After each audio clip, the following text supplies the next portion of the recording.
अस्सलाम वालेकुम। तो हमारा जो है इमेजेस वाला जो चैप्टर है वो चल रहा था और इसमें हमने काफ़ी सारी चीज़ें कवर कर ली थी। तो लास्ट क्लास के अंदर हमने ये देखा था कि रास्टर ग्राफिक्स और वेक्टर ग्राफिक्स के अंदर क्या डिफरेंस होता है। आज इसके आगे कंटिन्यू करते हैं।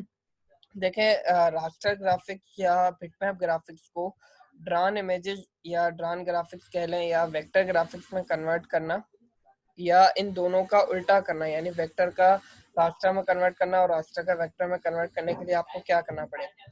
देखिए, बहुत सारे वेक्टर प्रोग्राम्स हैं जैसे एडोब इलस्ट्रेटर है या कोरल ड्रा वगैरह है। ये आपको डायरेक्ट ऑप्शंस देते हैं कि आप किसी वेक्टर को डायरेक्टली एक बिटमैप इमेज के अंदर कन्वर्ट कर दें। हम इसकी एग्जांपल देखेंगे भी जब हम आज की लैब के अंदर एडोब इलस्ट्रेटर के ऊपर काम करना शुरू करेंगे। उसके अंदर मैं आपको बताऊंगा भी कि वेक्टर प्रोग्राम की मदद से आप किसी भी मतलब वेक्टर को रास्टर में कैसे कन्वर्ट कर सकते हैं।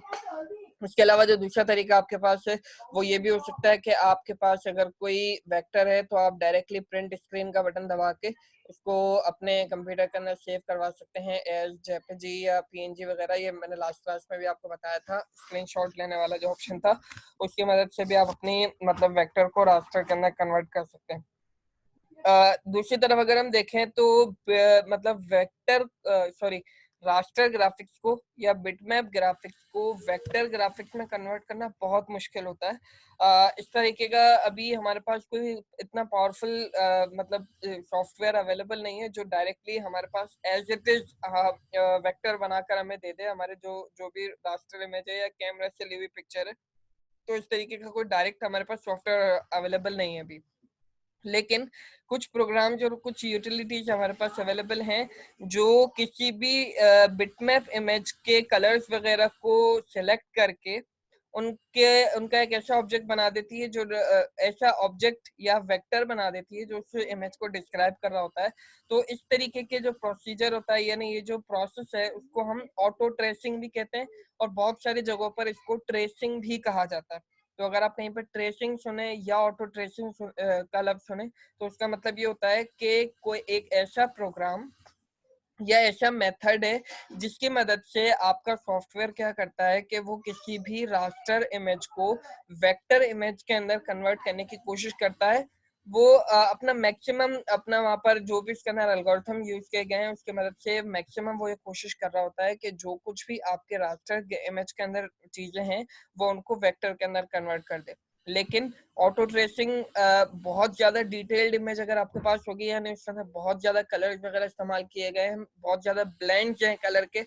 ब्लेंड से मेरा क्या मतलब है, ब्लेंड का मतलब होता है मिक्सचर ऑफ कलर्स, यानी मल्टीपल कलर्स अगर आपस में मिल रहे हैं, बहुत ज्यादा डिटेलिंग है, तो उस वक्त ऑटो ट्रेसिंग के बाद आपको 100% एक्यूरेट जो है वेक्टर नहीं मिलता।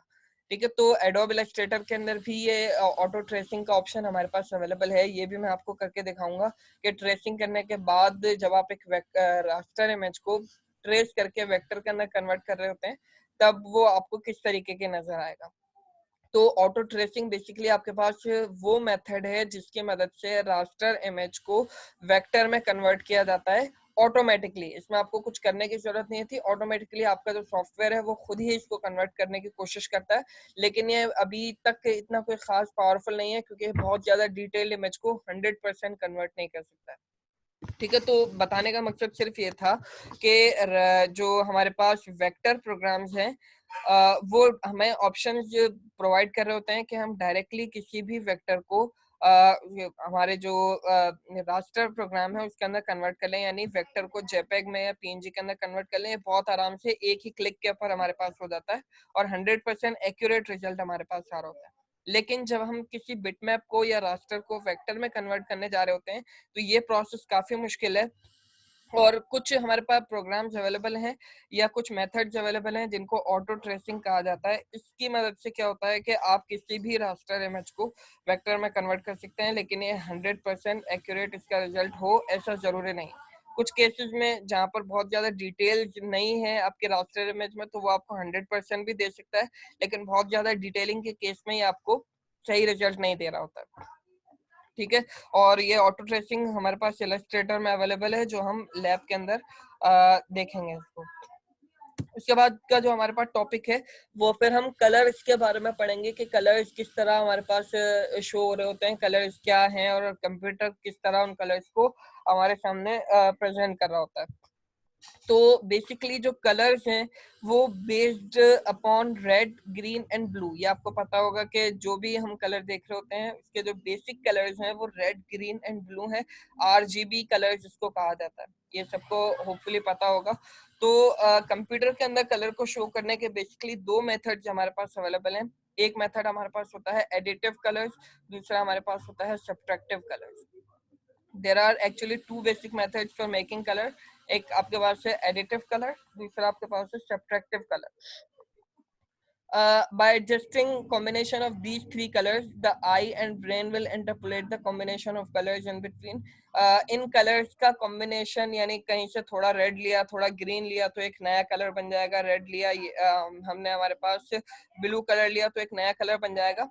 तो कलर्स के मिक्सचर को हमारी जब आंख और वो दिमाग तक पहुंचते हैं तो फिर हमारा दिमाग उसको परसीव करता है कि ये एक नया कलर है। तो बेसिक कलर जो हमारे पास रेड, ग्रीन, ब्लू है, जितने भी बाकी कलर्स बनते हैं वो इन तीन कलर्स की मदद से ही बनते हैं। अब कलर बनाने के फिर डिफरेंट दो मेथड्स हमारे पास हैं, एडिटिव और सब्ट्रैक्टिव। इनको देखते हैं। In additive colour method, the color is created by combining colored light sources in three primary colors, red, green and blue. जैसे अगर आप यहाँ पर देख सकते हैं हमारे पास तीन सर्कल्स हैं। एक हमारे पास रेड सर्कल है, दूसरा हमारे पास ग्रीन है, तीसरा जो है हमारे पास ब्लू कलर है। तो ये जो एडिटिव कलर हैं इनको आप आरजीबी कलर्स भी कह सकते हैं।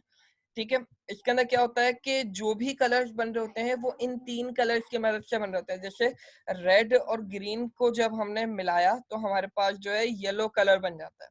ठीक है, रेड को और ब्लू को जब हमने मिलाया तो हमारे पास जो है मैजेंटा कलर बन जाता है। इसी तरह ग्रीन को और ब्लू को जब हमने मिलाया तो हमारे पास एक नया कलर बनता है जिसका नाम है सियान, CYAN, सियान कलर बनता है। ठीक है, और जहां पर ये तीनों कलर्स आपस के अंदर मिल जाते हैं उस जगह पर हमारे पास कलर बनता है व्हाइट। ठीक है, तो अब बताने का मकसद सिर्फ ये है कि एडिटिव कलर्स को आप आरजीबी कलर्स भी कह सकते हैं।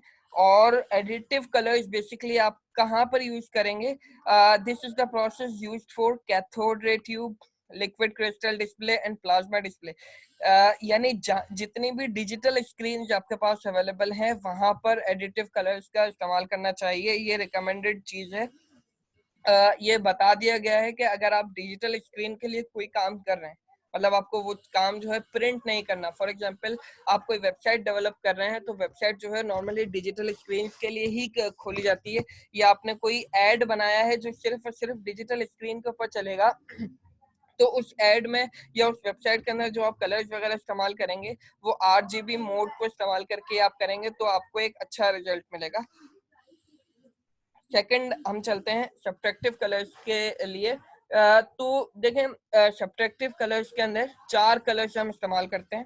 पहला कलर जो है सियान है, जो अभी हमने पीछे देखा था, मैजेंटा, उसके बाद हमारे पास है येलो एंड ब्लैक। अब यहाँ पर इसका जो ये पिछला वाला जो एडिटिव था उसमें बन रहा था आरजीबी, यहाँ पर हमारे पास बनता है CMYK, सी फॉर सियान, मैजेंटा, वाई, और के जो है ब्लैक कलर के लिए इस्तेमाल किया जाता है। तो अब यहाँ पर ब्लैक के लिए के क्यों इस्तेमाल किया जाता है? क्योंकि लेटर बी जो है वो ऑलरेडी यूज हो चुका है ब्लू के लिए। जब हमने एडिटिव कलर्स को देखा था तो उसके अंदर ब्लू के लिए बी जो है इस्तेमाल हो चुका था। तो black is designated with a के, so for color printing is designated as CMYK। तो इस सब्ट्रैक्टिव कलर मोड को आप CMYK कलर मोड भी कह सकते हैं। एडिटिव कलर मोड को आप RGB कलर मोड कहते हैं। अब देखें यहाँ पर बेसिक जो कलर सब्ट्रैक्टिव कलर्स में इस्तेमाल किए जाते हैं ना, वहाँ पर यहाँ पर रेड, ग्रीन, ब्लू इस्तेमाल नहीं किया जाता, बल्कि सियान, मैजेंटा और येलो कलर का इस्तेमाल किया जाता है। देखें ये तीनों कलर्स भी आरजीबी से ही बने हैं। ये मतलब सियान जो है ये अभी हमने पीछे देखा था, सियान किस तरह बनता है, हमारे पास ग्रीन और ब्लू को मिलाने पर हमारे पास सियान बनता है। लेकिन सब्ट्रैक्टिव कलर में जो बेस कलर्स हमारे पास हैं वो सियान, मजेंटा और येलो है। यहाँ पर रेड, ग्रीन, ब्लू को बेस कलर नहीं माना जाता है। इसकी क्या वजह है मैं भी आगे चलकर अभी आपको एक्सप्लेन करता हूँ। तो यहाँ पर जब ये हमारे पास देखें सियान कलर है, ये वाला जो सर्कल है मैजेंटा है, ये वाला जो कलर है हमारे पास येलो कलर है। सियान को और मैजेंटा को जब हम मिला रहे हैं तो हमारे पास ब्लू बन रहा है, सियान को येलो को मिला रहे हैं तो ग्रीन बन रहा है, येलो और मैजेंटा मिला रहे हैं तो रेड बन रहा है। यहाँ पर देखें एक चीज ध्यान में रखिएगा, जब सियान, मैजेंटा और येलो तीनों का कॉम्बिनेशन जब एक साथ मिलता है तो यहाँ पर फिर के बनता है, यानी ब्लैक कलर बनता है। ठीक है, आरजीबी मोड के केस में हमारे पास क्या था, जब इन तीनों का कॉम्बिनेशन हम एक साथ मिला रहे थे तब हमारे पास व्हाइट कलर बन रहा था। ये एक सवाल बहुत आराम से आ जाता है कि रेड, ग्रीन, ब्लू को अगर मिलाया जाए तो कौन सा कलर बनता है, और सियान, मैजेंटा और येलो को मिलाया जाए तो कौन सा कलर बनता है, ये आपको याद रखना है। अब आरजीबी के केस में तो मैंने आपको बताया कि ये जो है डिजिटल स्क्रीन के लिए इस्तेमाल किए जाने वाले कलर्स हैं, यानी अगर आपको डिजिटल स्क्रीन के लिए कोई भी चीज बनानी है तो आप ये आरजीबी कलर मोड का इस्तेमाल करेंगे। सब्ट्रैक्टिव कलर आपके पास तब इस्तेमाल किए जाते हैं जब आपको कोई चीज प्रिंट करनी हो। Subtractive color is the process used to create color in printing। जब आप कोई भी चीज प्रिंट करना चाह रहे हैं, फॉर एग्जांपल आपने कोई एक ऐसा पंफलेट बनाया है जिसको आप प्रिंट करके आगे बांटना चाह रहे हैं, तब आप क्या इस्तेमाल करेंगे, वहां पर आरजीबी कलर मोड इस्तेमाल नहीं करेंगे। यानी जिस वक्त आप अपने उस ड्राइंग को बना रहे हैं जो आप प्रिंट करना चाह रहे हैं, उस वक्त अपने सॉफ्टवेयर के अंदर आप आरजीबी कलर मोड को सिलेक्ट नहीं करेंगे, बल्कि आप CMYK के कलर मोड को सिलेक्ट करेंगे। ये जो भी आप सॉफ्टवेयर इस्तेमाल करते हैं ना, उसके अंदर ये ऑप्शंस अवेलेबल होते हैं आपके पास कि आपको आरजीबी कलर मोड के अंदर ये जो आप चीज बनाने जा रहे हैं उसमें आपने कलर मोड आरजीबी इस्तेमाल करना है या आपने CMYK के इस्तेमाल करना है। तो बेसिक चीज मैं आपको दोबारा बता देता हूँ कि आरजीबी कलर मोड या एडिटिव कलर मोड आप तब इस्तेमाल करेंगे जब आपको डिजिटल स्क्रीन के लिए कोई चीज बनानी हो, ठीक है। और सब्ट्रैक्टिव कलर मोड आप तब इस्तेमाल करेंगे, या CMYK कलर मोड आप तब इस्तेमाल करेंगे जब आप कोई भी चीज प्रिंटिंग के लिए बना रहे हैं।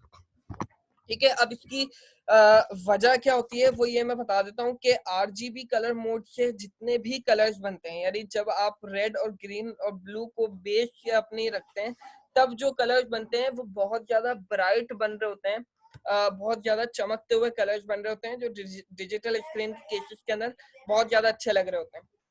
अगर आप कोई प्रिंटिंग के लिए चीज बना रहे हैं, मेरी बात ध्यान से यहाँ पे सुनिएगा, कि अगर आप कोई चीज प्रिंट करने के लिए बना रहे हैं और आपने वहां पर कलर मोड जो है आरजीबी रखा है, ठीक है, कलर मोड आपने आरजीबी रखा है। अब क्या होगा, जब आपने अपनी चीज कंप्लीट कर लिया, आपने अपना एड कंप्लीट बना दिया है और आप उसको प्रिंट निकालेंगे, तो आपको जो डिजिटल स्क्रीन के ऊपर जो चीज दिख रही होगी वो थोड़ा सा शॉकिंग कलर्स वाली दिख रही होगी, और जब आप उसको प्रिंट निकाल लेंगे तो फिर वो बहुत ही डल कलर्स आपको नजर आ रहे होंगे। तो आरजीबी कलर मोड बेसिकली जो है वो डिजिटल स्क्रीन के लिए होते हैं। तो जो आपके स्क्रीन के ऊपर नजर आ रहा होगा एज इट इज वो आपको आपके प्रिंट के ऊपर नजर नहीं आ रहा होगा। प्रिंट के ऊपर काफी डल किस्म के कलर्स आपको नजर आ रहे होंगे। तो बहुत सारे लोग इस चीज के अंदर कंफ्यूज हो जाते हैं कि यार स्क्रीन के ऊपर तो ये इतना अच्छा लग रहा था, प्रिंट होने के बाद ये इतना अजीब सा बिल्कुल बेकार से कलर जिसके ऊपर नजर आ रहे हैं। इसकी वजह ये होती है कि उन्होंने जो अपना कलर मोड सिलेक्ट किया हुआ होता है वो आरजीबी सिलेक्ट किया हुआ होता है, और उनको असल में जो सिलेक्ट करना चाहिए था वो CMYK को सिलेक्ट करना चाहिए था। अब CMYK, जब आप कोई चीज प्रिंट करने जा रहे हैं और आप CMYK कलर मोड को ही सिलेक्ट करेंगे अपनी चीज बनाने के लिए, तो एज इट इज जो कुछ आपको अपनी डिजिटल स्क्रीन के ऊपर नजर आ रहा होगा वही जब आप प्रिंट निकालेंगे उसको, तो आपको एज इट इज उसी तरीके का जो प्रिंट निकलेगा वो वैसा ही आपको नजर आ रहा होगा जैसा एग्जैक्टली वहां पर डिजिटल स्क्रीन के ऊपर है। तो होपफुली यहाँ तक ये दोनों बातें आपको समझ में आ चुकी होंगी। तो यहाँ तक अगर किसी को कोई क्वेश्चन हो तो वो नोट डाउन करके रख लें, फिर इंशाल्लाह जब हम ऑनलाइन क्लास करेंगे तो इसके अंदर फिर इसको जरूर डिस्कस करेंगे।